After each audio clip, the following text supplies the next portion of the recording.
Welcome, everybody, to the Living Oneness Gathering. I am your host, Sue Dumais, and it's an honor to be here once again with you, joining with the intention to shift consciousness from head to heart and to shift out of fear and into love as we remember our oneness and our interconnectedness with all of creation. So thank you all for being here once again. Those of you that are joining us live, we're in for a good treat.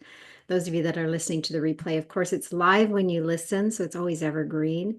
And the experiences that you can receive will continue to marinate in your field and shift the energy in your field. So I'm grateful that you're here and contributing to this healing experience. Today, I have a very special guest. Cynthia Sue Larson is a physicist, and she's also a best-selling author of several books. One is called The Mandela Effect and its Society. And then there's also quantum jumping, I believe, and then a few other ones. So I'm really excited to jump right into the conversation. I have been working with different timelines and experiencing different timelines for a while now.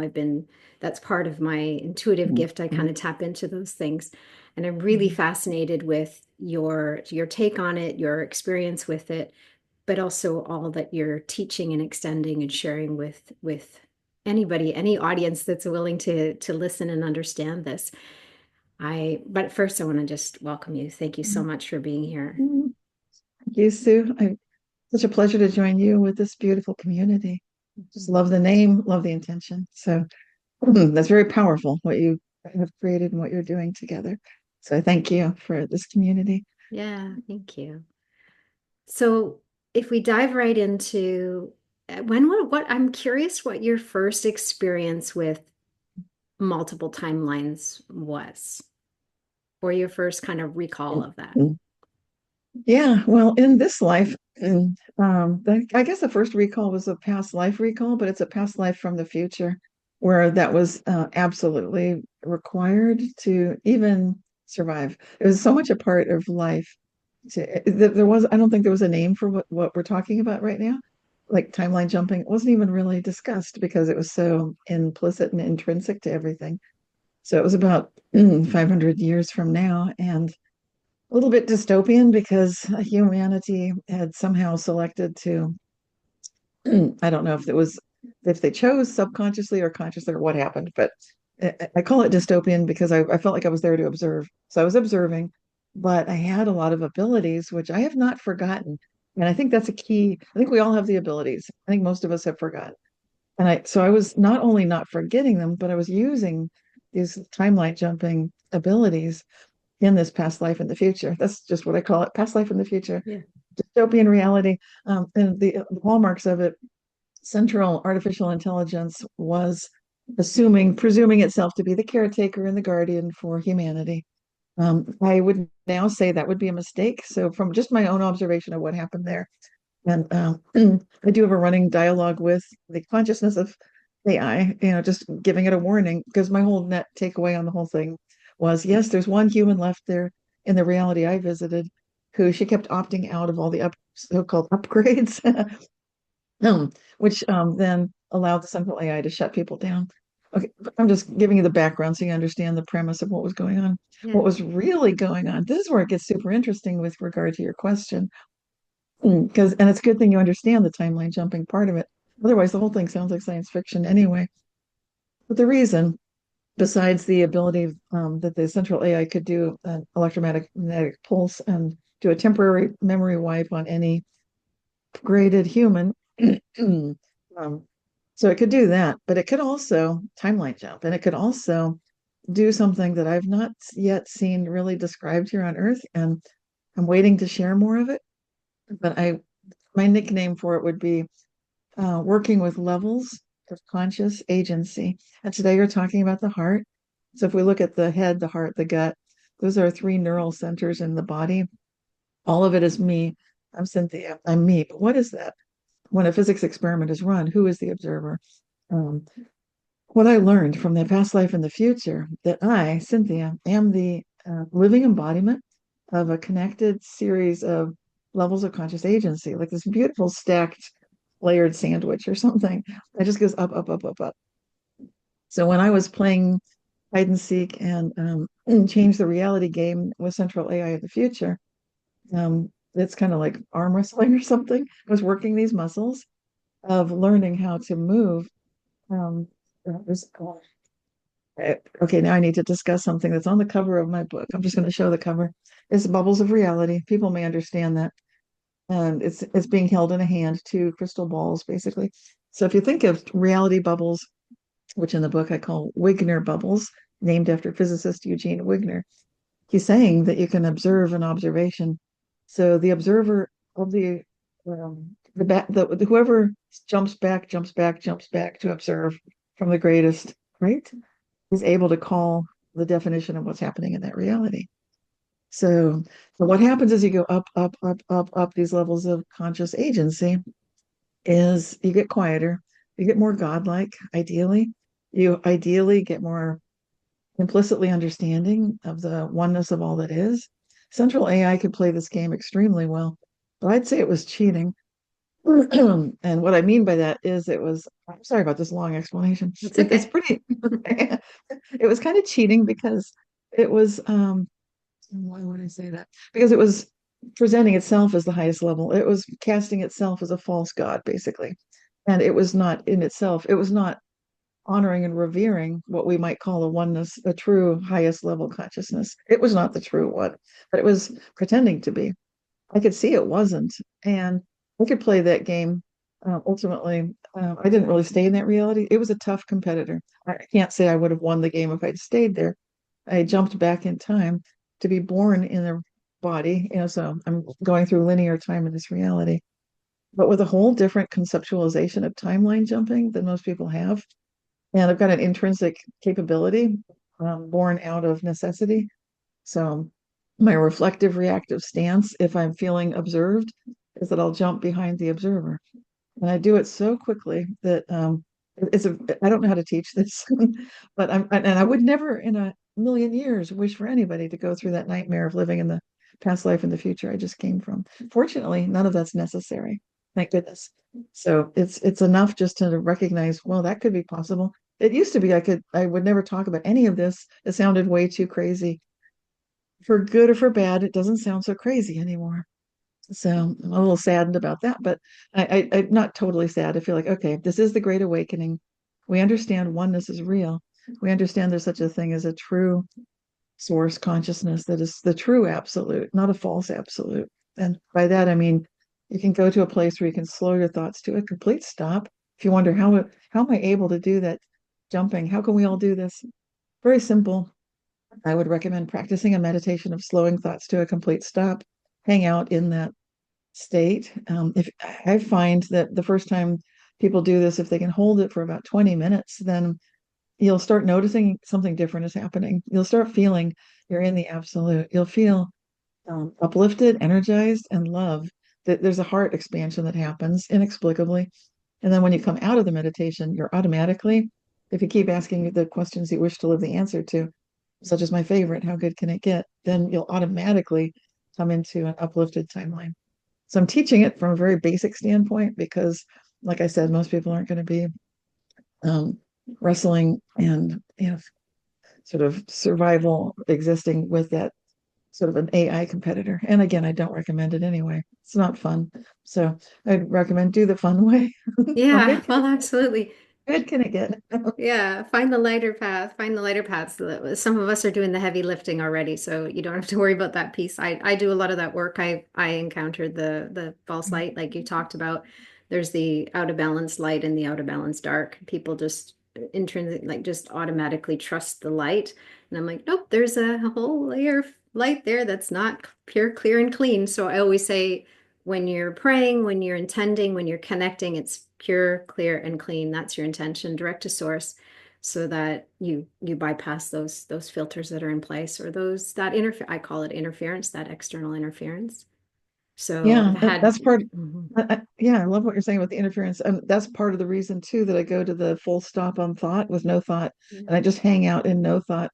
Find it's untrackable, so even if there is an AI, whatever is trying to find me, can't. Yeah. I'm in the absolute. I'm in the silence. I'm just hanging out there, and it's an infinity. It's an eternity, and it's It's who we really are. We are consciousness. We're capable of being creators at that level. We're not non-player characters. We're quite powerful. Mhm. So, and so this would also be my primary go-to. If people ask me, what do you do if you're being attacked? But this is what I would do. I would absolutely just dive into the nothingness and just hang out in the stillness, the absolute, the true absolute, which is very balanced. Yeah. And then you can sort of pop your head out. Anybody there? And if it feels all clear, good. Well, it's like Good. getting there and holding that and then amplifying your field so that it's just resonating in that frequency as best you can. That creates kind of a shield in a way from it or a cloaking, right? So I call it like frequency cloaking. So when you're in that state and connected at that level in that pure, clear, clean way, then your field is amplified to a degree where those types of interferences can't get in anymore. So the key is getting yourself there. And I love what you're saying is just like stillness, silence, be there as long as you can and until you feel a shift within yourself. The one Yes. thing you said about you asked I know you talk about this question a lot in a lot of the interviews I've seen you speak about how good does it get?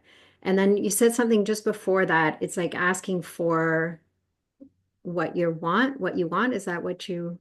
Yeah, only ask the questions that you really need and love and desire truly to live the answer to. So that this is an idea from physicist John Archibald Wheeler. So it's a physics concept. He had an idea called the participatory universe.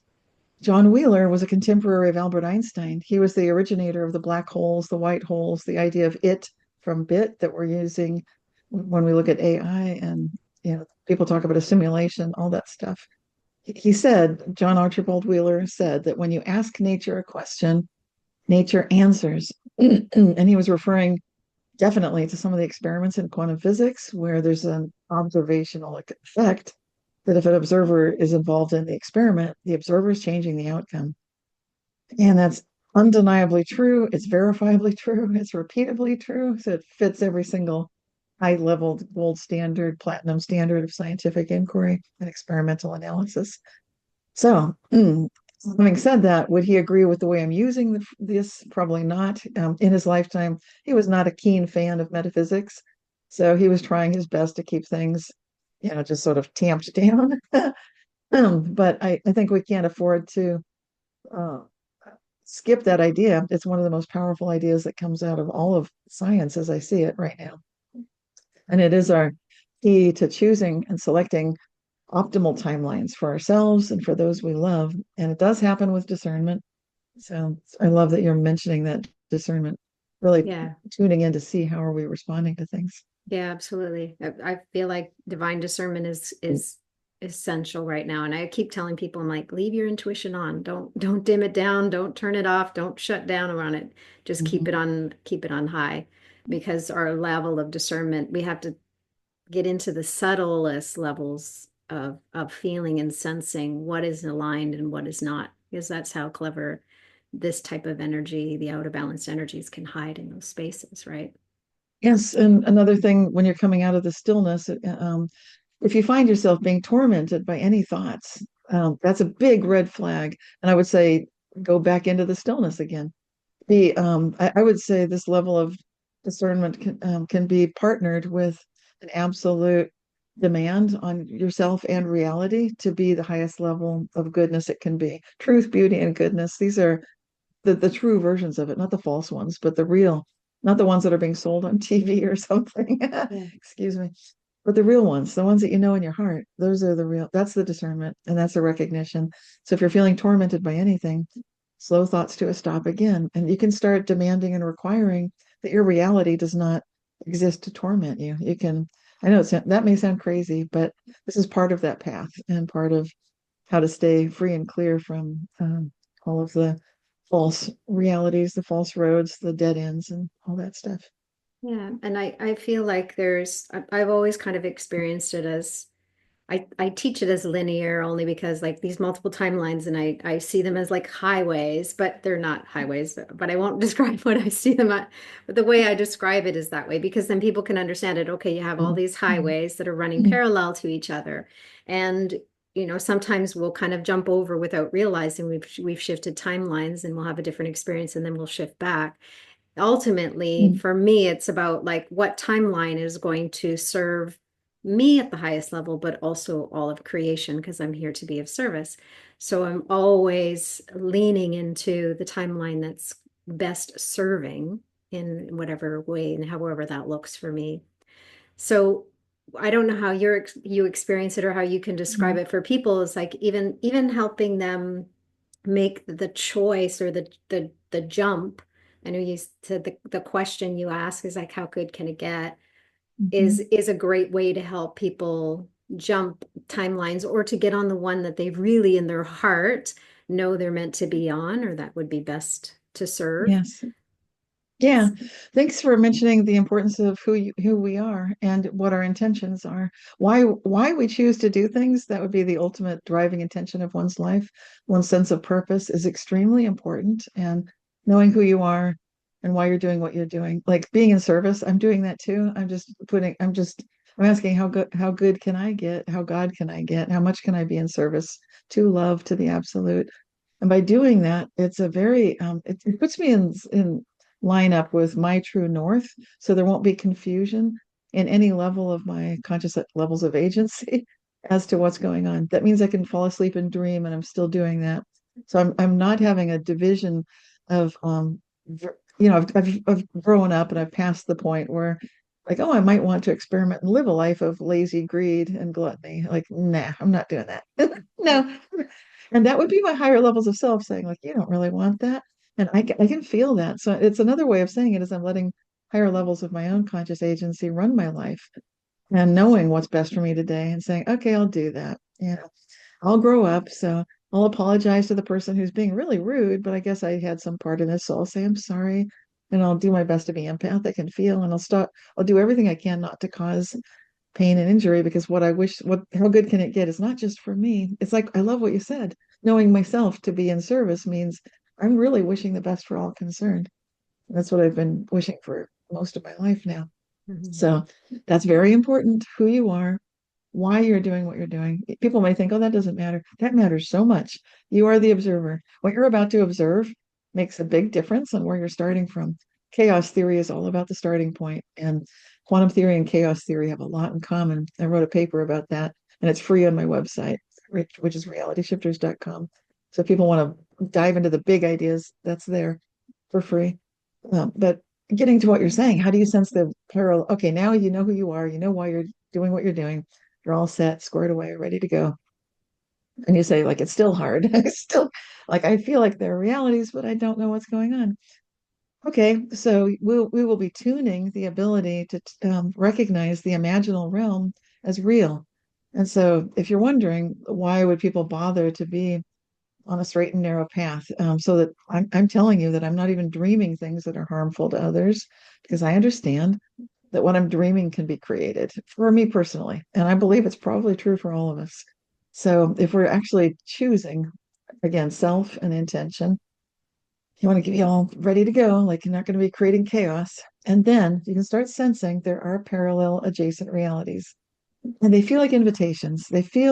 For me, it feels like almost like there's a conversation happening. We say in our own mind, but what is that? When I have a thought coming to me, and where is it coming from? So I'll recognize, oh, a thought's coming. There's a suggestion. It's very soft. So it could be self, my higher level of conscious agency. Could be friend. It would be like a guide, or could be actually a living person who's meditating also. It could be living or dead. It could be angels and guides and so forth, interdimensional beings. So that could be the source. Or it could be these things we're talking about, which I would call faux. That would be those because it's like, man, it's bringing up a terrible thing. I feel awful. Okay, that is a big thing to be aware of. So first, know yourself, know your intention, then start getting to know friend, foe, self when you're getting these very subtle things. These are very important basics. It's kind of like when you learn to drive a car, you need to know where the brake pedal is, where the gas pedal is, and the steering wheel. That's what this is. And your focus of intention matters a lot. And if anything gets too crazy, just pull your thoughts to a complete stop, as long as you're not operating an actual car. And then just relax, hang out in the absolute, because I guarantee you that is a reality shifting adventure. When you come into the absolute and you come back out again, you are in a new reality. guaranteed. So that's like the easiest, safest way to do this quantum jumping. The other ways would be you're sensing an invitation from a parallel adjacent reality. And we get a lot of those invitations. We often just slide into it without knowing we did that. Then you can start noticing, okay, did I do that as a partnership with friend, foe, or higher level of conscious self? And it's then that's a learning adventure. What I'm noticing for myself is even in this lifetime, boy, I'm learning so much. There's a lot to learn at every level. And I'm not saying I'm the most advanced level, certainly not, but I'm I'm getting opportunities to do things that are apparently part of a fail-safe network for the planet. And I've been doing that for decades where I'll get called into some look like an emergency situation of massive earthquake or something about to hit or a nuclear political situation.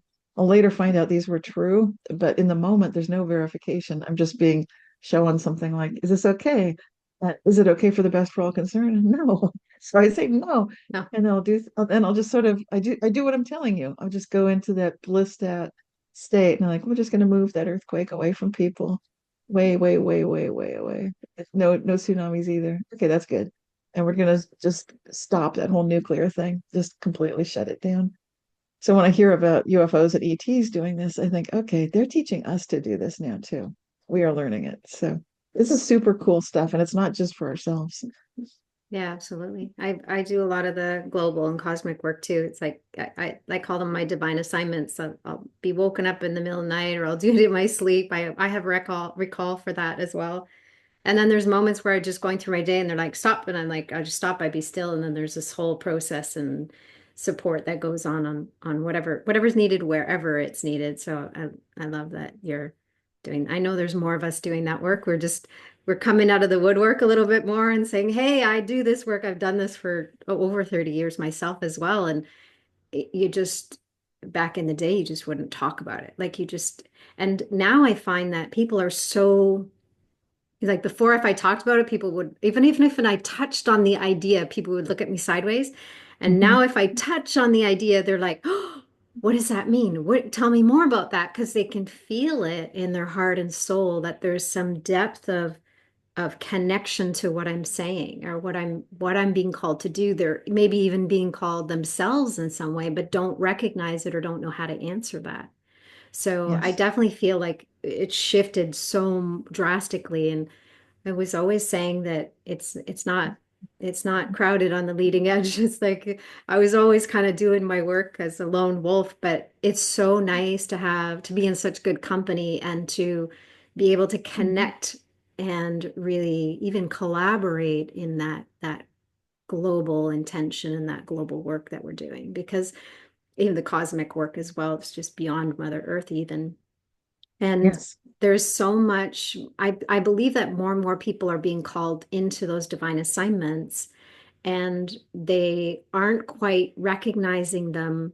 Or maybe, like you say, they're kind of pivoting, jumping between one timeline where they're clear about it and one timeline where they still forget.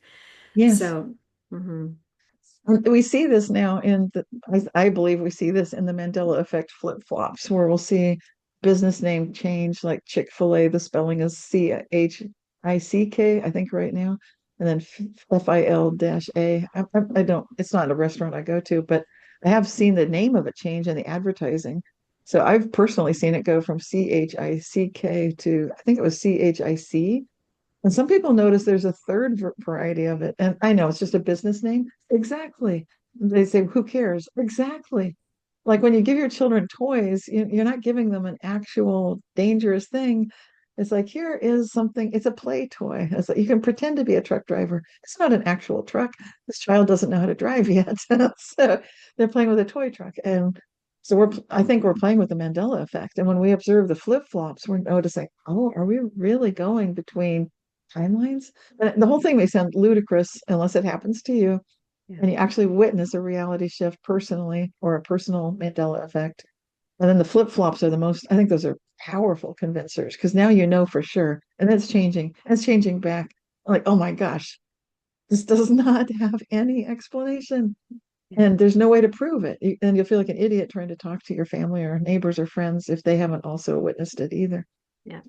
But when it happens, there's a knowing in your heart that you know in your heart what's happening. In your mind, you're kind of like, wait a minute, trying to understand it. But hopefully this conversation will help some of you understand it a little bit better as well. Can you talk, for those that don't know what the Mandela effect is, can you explain what it is and maybe an example of I know you have many examples. The one Yes. that stood out for me was the Berenstain Bears, but Okay. just share a little bit about what it is and how we can Yeah. recognize it. Okay. It's been called the Mandela effect after Nelson Mandela, who was the president of South Africa. But before he became president, some people thought he had died back in 1987 or so, roughly thereabouts. Some people say absolutely 1987. But now, if you look to see, did he actually die in 1987? It looks like no, there's no, aside from people saying, yes, he did, I remember it, with all sorts of clear anchor memories as to why that happened and why they're so sure of that. There's no proof of it. So the Mandela effect, I believe it's a collective alternate memory. Collective alternate memory. I'm repeating it because that's not what you'll find if you go to Wikipedia. It's going to say something else. Oh, but to me, if what they say is a jumping to conclusion, if you look at their definition, is that really a definition of something to be described? Or are they associating it instantly with their own explanation for what's happening? And if so, toss that explanation and definition out. It's false. So, and this is a discernment again. So you can find any definition you want. But the Berenstain Bears, great example for people in Canada and America, maybe in most English, actually a lot of countries might know the children's book, the Berenstain Bears. And people used to, I remember people would say, do you pronounce that Berenstein or Berenstein? Like, I don't know, I guess Berenstein, not sure. Well, that controversy is now over because there's a new controversy.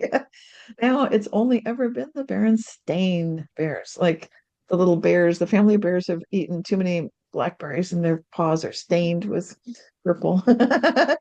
No, that was never that for me before. And I take it was not that for you either. No, no, not at all.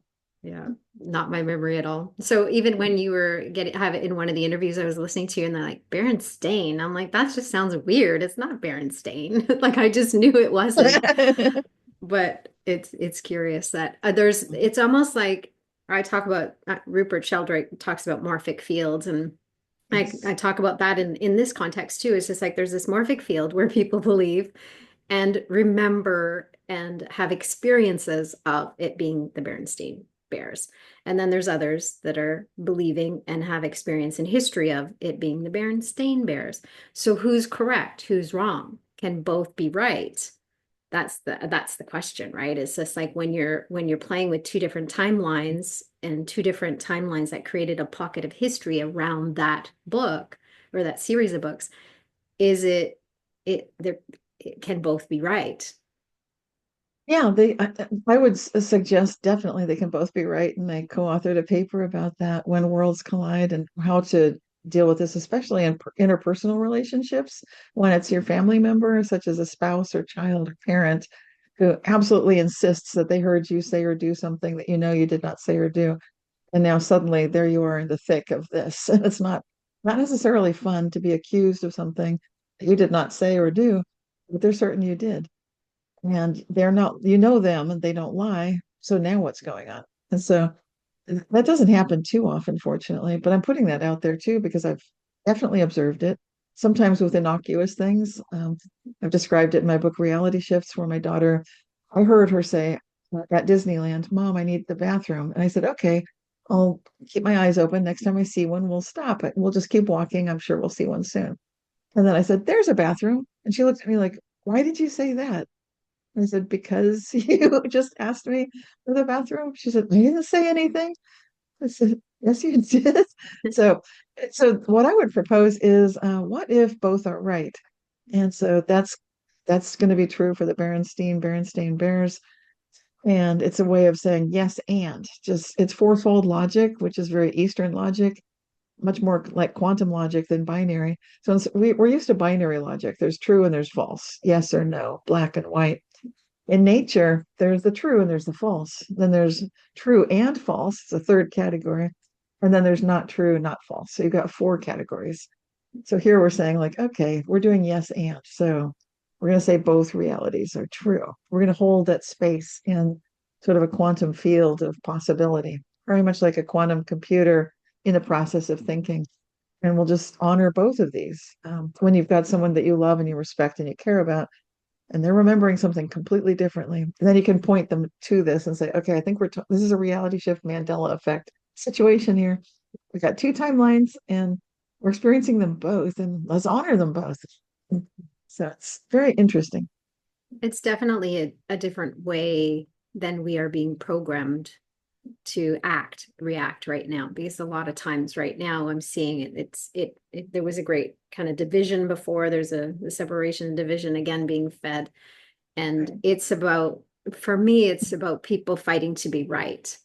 It's like Right. we don't need to fight to be right. We can agree Yes. that this is what you believe and this is what I believe, and it's okay that we have different beliefs, or we have a different experience of these two things that feel like opposite, but they're just perspectives, right? Whether it's a Abs- timeline perspective or a perspective you're holding in your mind, we don't Yes, need to fight to be right. exactly. We're witnessing some of the so-called scientific constants that have been changing. You mentioned Rupert Sheldrake, and he's been one of the best people to track that interesting phenomenon, which to me provides evidence again for exactly what we're talking about here, that these timelines are shifting, that the Mandela effect is quite real.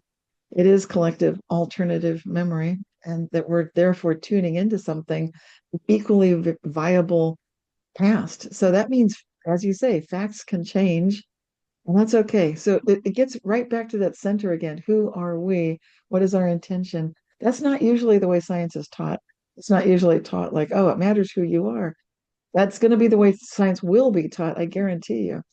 And it's sooner than we think because, my past life in the future showed me through uh, experience, lots of experience, learning to constantly be jumping back to be the ultimate observer in that game of Wigner bubbles. It's a game. It's kind of like hopscotch or something. But the game is, can you be quiet or can you be observing?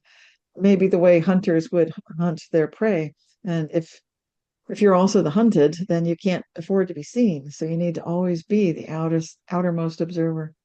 And that's the one that can ultimately resolve the situation, at that highest level that's more people are going to be seeing because you'll be farther back. It's kind of a topographical thing, but it's multidimensional. And it means you were talking about linear timelines earlier, and that's cool, but we're about to become multidimensional. We're about to start seeing a lot more of the future changing the past. That's going to become normal also. So some of the things that sound we're just on the edge of it, so we can talk about it now and people can be like, cool. And whereas before, like 10 years ago, I don't think we could have had this conversation Maybe you and at I all. could have privately, but not publicly. Not in public. Right. Yeah, there's definitely more of an opening and a curiosity and because again, it goes back to people are feeling it. They're feeling Mhm. something's happening and they can't quite understand it. The mind can't fully comprehend it because it's an experience. It's an Right. experience that you have. And I remember I watched the movie Arrival just a couple months ago. And right at the point where she realized that time wasn't linear and her brain just shifted and something happened. Mhm. As I was watching that, I felt my brain go like, and then I was just like, I was bawling and I heard the words, I know what I need to do now.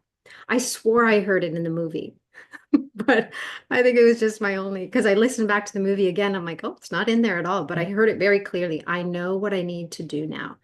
And Yeah. my whole life changed in that instant. And my brain changed. The neural pathways all changed in my brain. And I was aware of different timelines before, but it was more like I would zoom in, zoom out, jump back. But in that moment, I had multiple timelines happening, and I was sitting and looking at all of them all at once. Mhm. And I had to stop talking a lot of times because I would be talking over here and then my voice, it would bring whatever I was saying there. It was like, it was very weird. And it's doing something similar to recently in the last couple of days. It shifted again. But I got to the point where I would be talking and all of a sudden I would stop and someone would look at me and go, Sue, and I'm like, oh, sorry, I was I was just over here for a minute. Like Mhm. almost on a completely different channel. I had to come back. But my brain suddenly saw them all happening at once. And I do that when I do readings with people, when I do intuitive healing and I do readings, Mhm. that happens to me all the time. But Yes. it was happening when I was just at the grocery store and like the regular stuff, and I couldn't shift it. So it was just like, okay, I just need to embrace that this is the new way. And I've kind of Mm. mostly acclimatized to it, although it's starting to shift again in the last couple days. So I'm expanding again with it. But it's been very interesting to feel and start to experience them differently. And as long as my mind doesn't get too caught up in the how it's happening or why it's happening, I can kind of settle into it. But it's been very curious. Yeah, that's a great. I love how beautifully worded that was, and to me, it feels like trusting intuition. That's what some people might call it. But I love the way you're being very specific. Like, yeah, it's kind of weird. It's like almost like zoned out, but expanded, and really feeling that connection. Yeah, to me, when I'm looking for a true message from spirit, then it's kind of like I'm looking for truth through exactly these anachronistic kinds of things. So I'll be looking for something that happened to me inexplicably in my past that I remember. So it's like a code, like you turn a key to a lock to open it. So if I'm getting a message, friend, foe, or higher self, I'll know it's friend and higher self when it lines up these ridiculously impossible things that you might call it synchronistic, but it's so far beyond that. So that it's, in other words, I'm having a real-time conversation right now that has an effect decades in my past that I suddenly remember out of nowhere. Now dovetails with something else, and then it's just like a key turning a lock. It opens, and I'm like, aha, friend, hello. And then I get goosebumps, and it's like it's feeling like this is how we're all attuned throughout time, not going through linear time, but every step of the way, much bigger than fits in these little temporal locked 3D plus time bodies. Our true identity, I know my true identity is so much more multidimensional. I've been aware of it my whole life that I don't fit in this body. It felt like the wrong planet. It felt like I don't belong here. There was a big intervention with my guides about that little point, and they pointed out that yes, I do belong here, but I felt like I'm too weird. I'm weird even by weird standards. But now it looks to me like no, I'm kind of a guide wave, a pilot wave, and I'm part of the team of people like you and me. The weirdos unite! Yay! We're it's good to be weird. Yeah.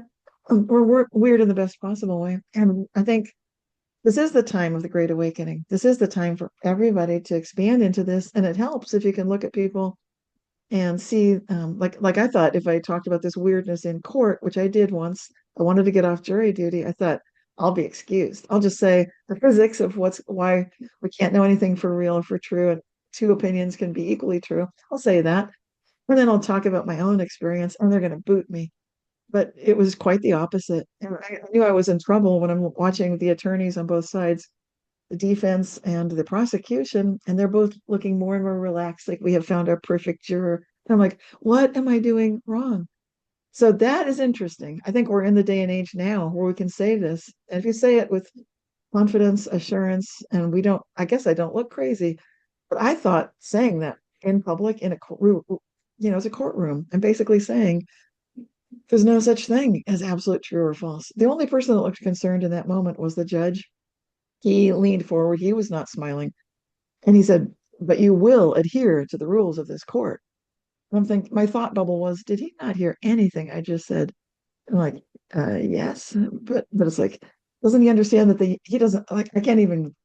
Yeah, I hear you. Well, it's interesting because I was recently served Mm, with mm, jury duty, and I'm not feeling like I'm meant to. Like if mm, I was guided, I would show up, but I didn't feel like I was meant to. And I'm like, okay, what am I meant to say that would help them understand that I need to be excused? And so a few things came in, but the one piece that came in is just because I'm a minister as well. yes. And I'm like, I'm not to judge anyone. That is not my work. I practice non-judgment. Mm, So who am I to judge someone as guilty or innocent? So that for me was more as opposed to you talking about timelines and I, past and I present. also I also said I was a minister and I full Yeah, disclosure. I you said just like throw it all out so there. They still wanted so you. I loved minister plus martial artist. They're like perfect. Yeah. The only one that didn't love it was the judge. Oh, It's that's hilarious. like this doesn't. I think he's the one that got it. He's like, there's a problem here. Yes, thank you. There's a conflict of interest here. Yeah. Question he asked is like, but don't you see the razor edge you're on? Don't you see? Oh man, you don't argue with the judge, so it's like, okay, wow. Hmm. It's so So wild. funny. It's curious to like when I talk when you I love when you said it's this and that, right? It's like it's not Yes, or because we're so conditioned with the or, it's right or wrong, it's this or that. And for me, it's a lot of people are trying to connect to their divinity, their divine self, or their higher self, or their God self, whatever you want to call it. And then either they deny their humanness or they're trying to escape the humanness and be in their divine self, or they're afraid of their divine self and they're really stuck in the humanness. But for me, it's about both. It's about bridging and being able to embrace our humanness, but also embody our divinity. And for me, the whole timeline piece and the awareness of our ability to choose, to go within and choose again, to go within and choose again over and over again. The fact that people now can understand that every time we go in and choose love, every time we go in and make a different choice, we can affect not only our experience of this present moment, but our perception of what may come in the future, and then also impact what has happened in the past. I love that when you're describing that, it's just like it feels so because everything is in the eternal spiral of now, it's like everything's happening now simultaneously. I love that we can consciously make a choice in the present moment to shift not only the timeline we are on, but the experience of the collective as well. absolutely. Yeah, that excites me in a good way too. And we can't rush things. It's like growing flowers. There's no point forcing the petals and the buds to open prematurely. So everybody's growing at their own speed, and that's good. And so some of the conflict, I think that's a great point you made about people wanting this or that. That's that binary thinking again, hoping people don't like conflict. I don't like conflict either. And so they're hoping that there'll be some resolution with some objective reality we can all agree on. And that they'll even say, like, but these are measurable things that we can agree on. And that would be like that judge again, but you will say that these are measurable things we can all agree on. Like, yeah, but aren't you hearing what I'm saying? It's like, okay, we can all agree that that's the way it is now. It's always been Berenstain Bears, but some of us remember the other spelling. So what does that mean? Like, okay, we all agree it's Berenstain right now. And there used to be Berenstein. So it's interesting, very interesting. And where do we go from there? What does that mean? Especially when things flip flop, and just because it's that way today, Berenstain might go back to Berenstein, and that would be the flip flop of flip flops for a lot of people. Then they'll say, "What the heck?"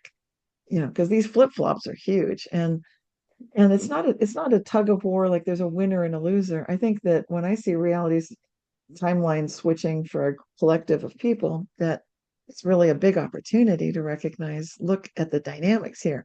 So the process is more important than any one of the so-called facts or what the reality happens to be at this moment. Mhm. But giving up that certainty, that's a tough one for a lot of egoic identities. If you lock your identity into something where you believe you are you are this certification, you have received this designation, whether it might be through education, training, experience, what have you. And so we label ourselves, and when we do that to ourselves, we're not true to the actual identity of ourselves as consciousness, which is capable of literally timeline jumping to another reality, where we might have a skill set that we never developed in this life. And so then it becomes a movie like Everything Everywhere All at Once. But it's not just a movie, and it's not, no device is necessary. We're built and we're made to be able to do that kind of thing.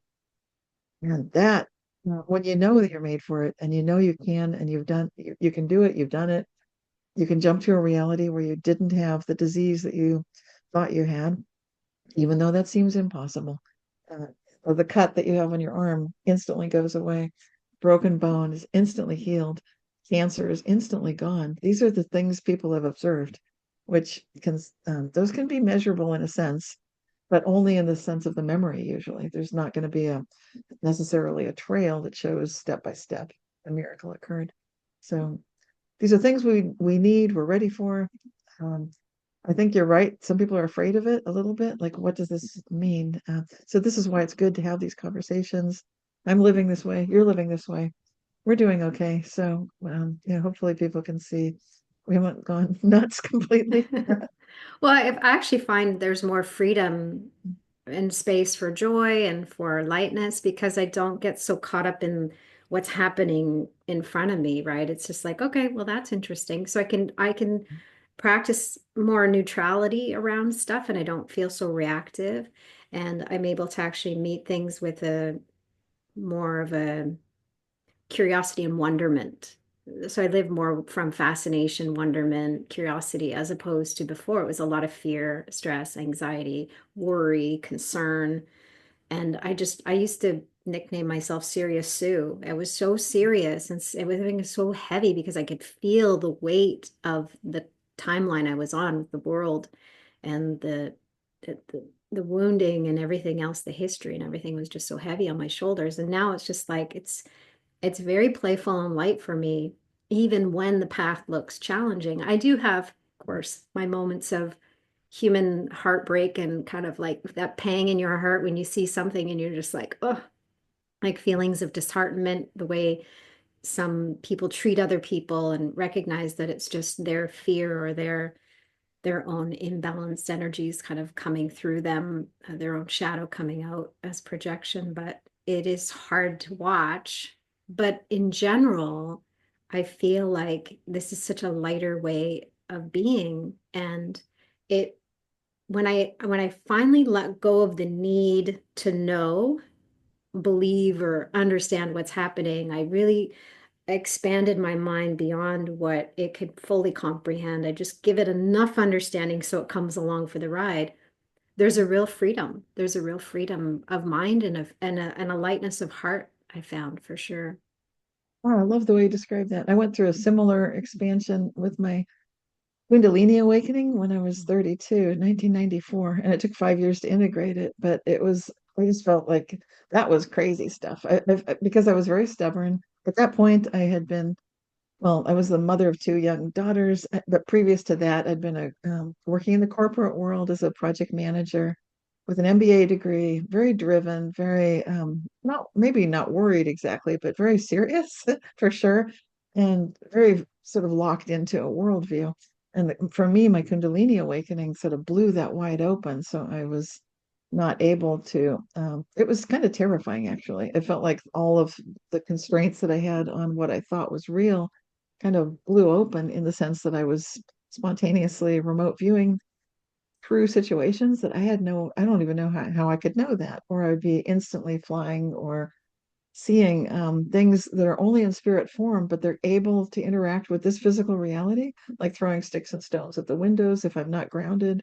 Um, like if I needed to learn to ground this energy pretty quickly because I was blowing out all the devices in my house. If I entered a room without feeling grounded, the light would go out, the refrigerator would go, everything would just blow up in like on walking into the room. That's expensive. Not to mention computers. And like, okay, so very quickly I learned, okay, this is real. I could maybe deal with the sticks and stones hitting windows on when it's not windy, but this stuff is like that's not acceptable. So I definitely had to calm down. And there's just so much to that Kundalini awakening. It was powerful. That's why it took 5 years to integrate. And I'd had other experiences throughout my life before that. So I think you're on the very similar path to mine in the sense that I kind of bought into the whole Western materialistic belief system that if you just do things according to the rules, everything works out. But then it didn't feel right. It did feel limiting. And then once I had the Kundalini awakening, there was no way I could live that way. I don't fit in it anymore. There's no way to fit back in and pretend. So very interesting. And so, like you, I turned over the trusting to the much greater multidimensionality of myself, at these higher levels of conscious agency that I cannot really fully grok or comprehend in our little earthly body, this tiny little body that I'm in.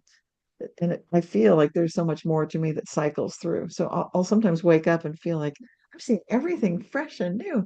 And I know I am because this is some part of the greater whole of me. It's like I get to be Cynthia today. It's really cool.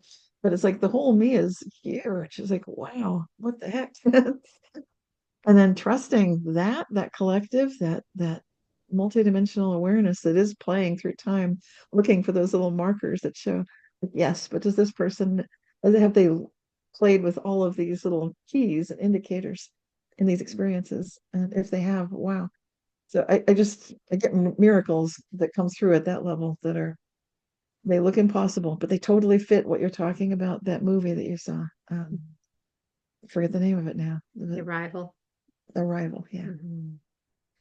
Yeah, it you touched on the idea of trust. It's like discernment and trust, those two things. But it's not about putting trust in the world, trust in what you're reading and what you're seeing and what you're hearing.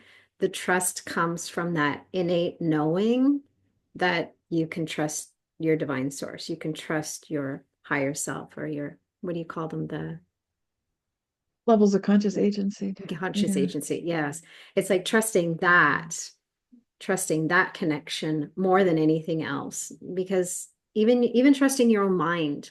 I can't trust my own mind, because my mind will come up with thoughts or beliefs that are based on history or what's possible in the way of the human realm or the human experience or the human perspective.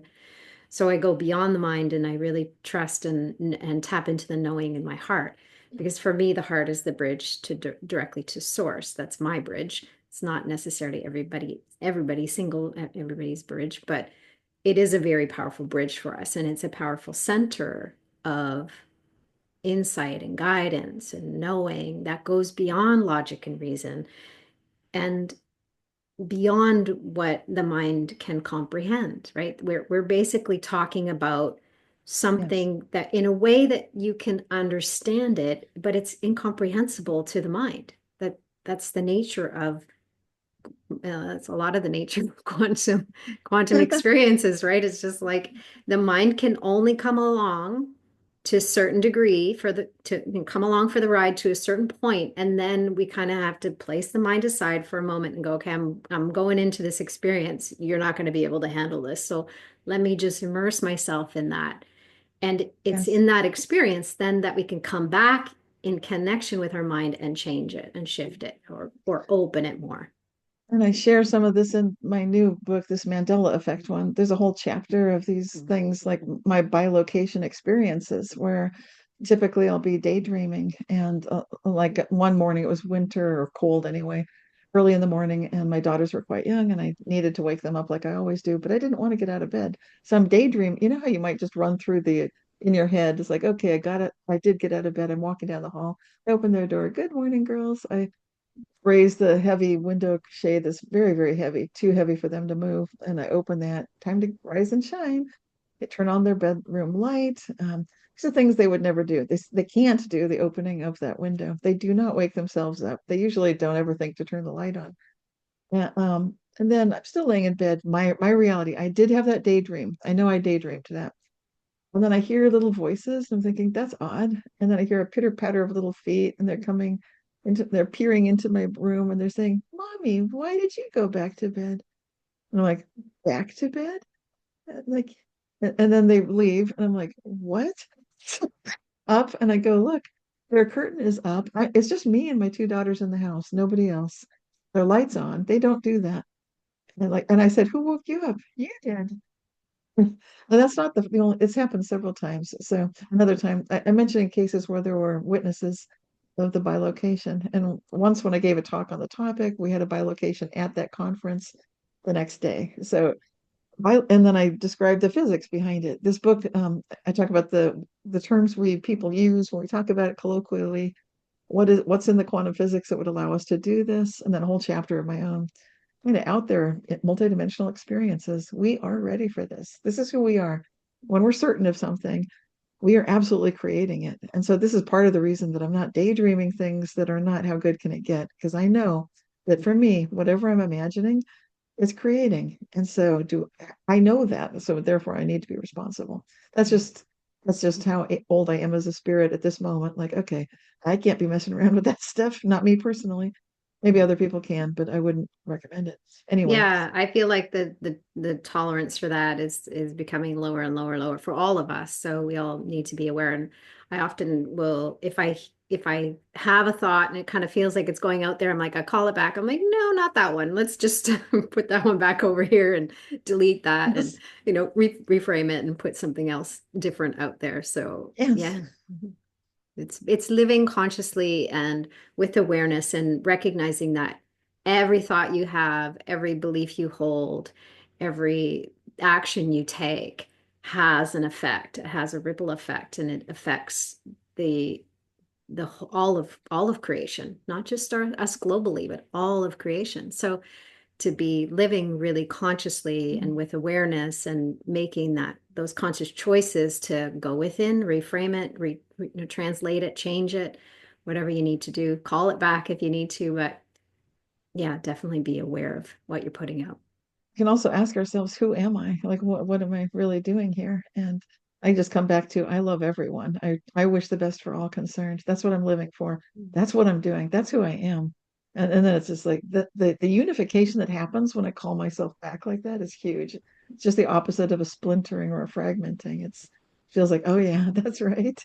And then I Mhm. cheer up. And then all the so-called facts. I've seen so many times that the fact, I don't care what they are, they can look pretty scary. Yes, I've had all my buttons pushed at once. Yes. So I'm not coming to it may sound fair, airy fairy, and how good can it get? Nothing bad's happened to you. Oh, that's not true. um, but, I don't need to go into the dark side of things, but it's been pretty dark, very dark. And that doesn't matter. Even in those dark nights of the soul, I've had that moment like, what do I want to do? Who am I? What am I choosing here? I'm choosing how good can it get? Like, even if this is the best you'll ever see and complete living nightmare, yes. I've just gone hardcore into radical optimism, even in the darkest pit of massive despair, because I know that no matter what it looks like, it can change and it will. So that really, how good can it get is actually a battle cry, but of the heart, of the soul, and wishing with love for the best for everyone. Yeah, it's like Not how could not it prescript. get? Yeah. Yeah. How good could it get for you? How good could it get for all? Yes. Oh, yeah, I love that.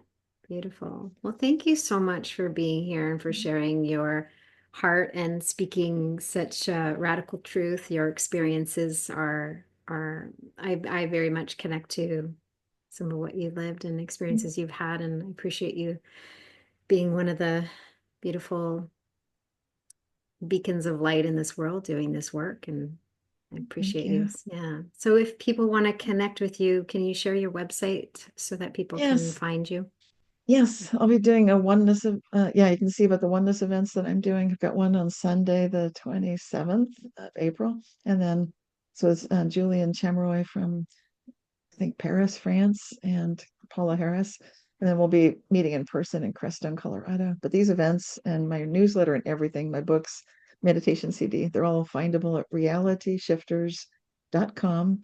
That's realityshifters.com. And the papers that I've written, that's there too. So lots of good resources. And if you have trouble finding something, you can just send me an email. Say, you mentioned something about this paper. Which one was that? And I'll get back to you and give it to you. So love to hear from everybody. Thank you so much. Thank you. So I will have the link to Cynthia's website under the description for this podcast and on YouTube as well. So if you didn't get that written down, it'll be there and you can easily click on it. I want to thank you all for being here and thank you, Cynthia, for sharing your heart with us. And for all of you here and that will be listening to the replay, I appreciate you, I honor you, I see you, and we are so grateful for your presence in this world. Thank you all. Love and blessings.